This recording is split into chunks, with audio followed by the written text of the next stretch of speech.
জঙ্গলটা আয়তনে খুব একটা বড় নয়, আবার যে খুব ঘন তেমনটাও নয়। পূর্ব থেকে পশ্চিমে যত এগিয়ে যাওয়া যায় তত ঘনত্ব বাড়তে থাকে জঙ্গলের।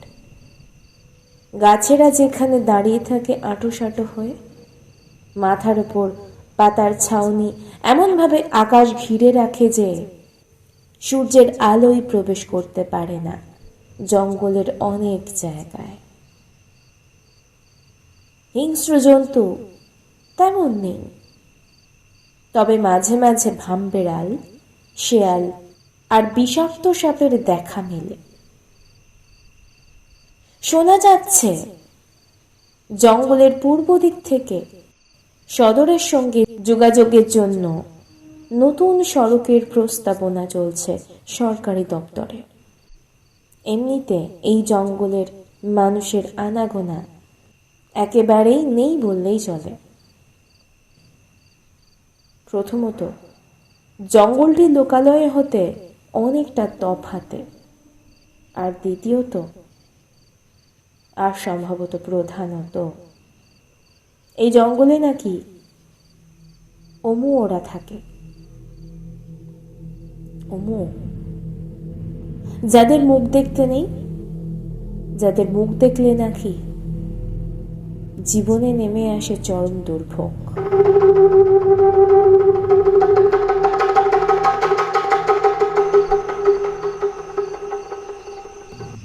সূর্য অনেকক্ষণ ডুবেছে, অন্ধকার জঙ্গলে নেমে এসেছে সন্ধ্যার কালো ছায়া।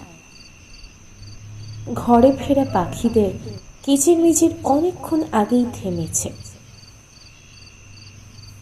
এই মুহূর্তে চারিদিকে শব্দ বলতে ঝিঝি পোকার নিরবচ্ছিন্ন ডাক,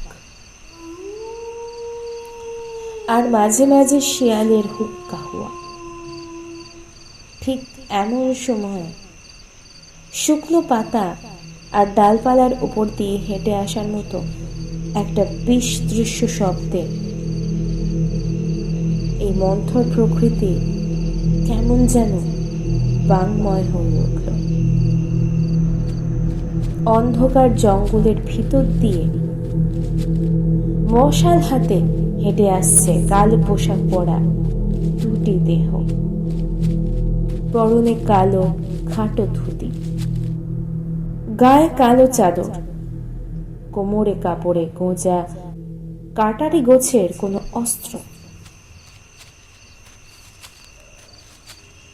পোশাকের জায়গায় জায়গায় ছেঁড়া ফাটা, দেখেই বোঝা যাচ্ছে বহু ব্যবহারে এ পোশাক মলিন।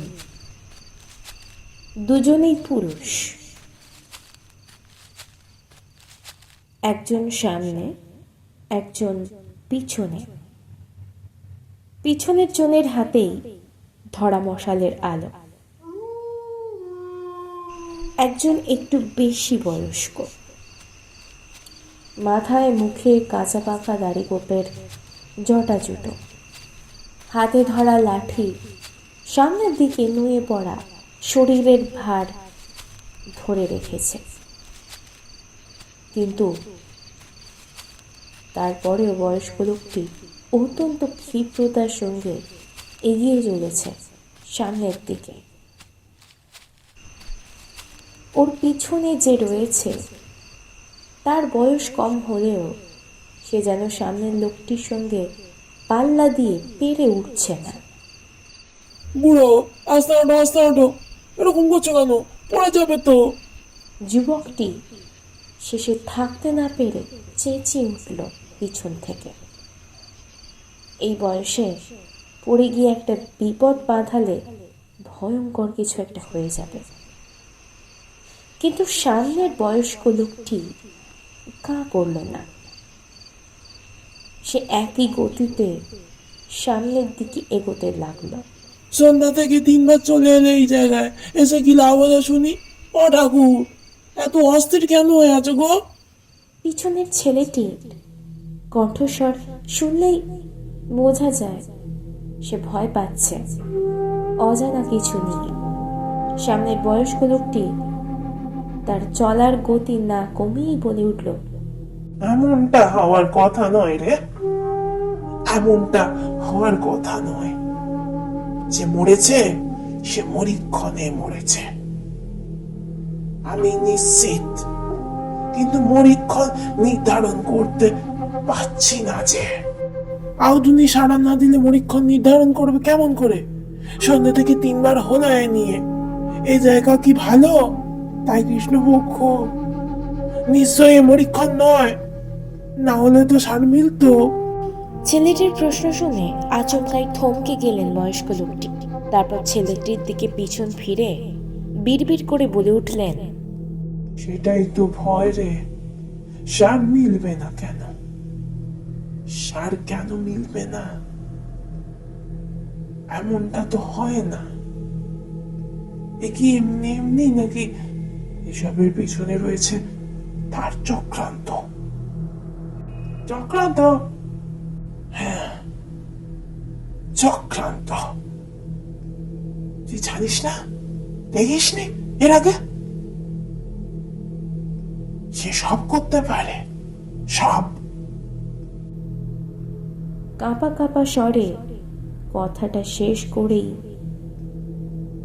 কি যেন একটা মনে পড়ল। এমন ভঙ্গিতে আচমকা বলে উঠলেন, দেরি করিসনি, খুব বড় কিছু হতে চলেছে। আউধুনি সাড়া পেতেই হবে মরিক্ষণে। একবার মরা ঘরের বাইরে বেরিয়ে পড়লে সর্বনাশ হয়ে যাবে, সর্বনাশ। কথাটা বলেই লোকটি আবার দ্রুত গতিতে সামনে এগিয়ে গেল। পিছনের ছেলেটি মশাল হাতে দ্রুত গতিতে তার পিছু নিল।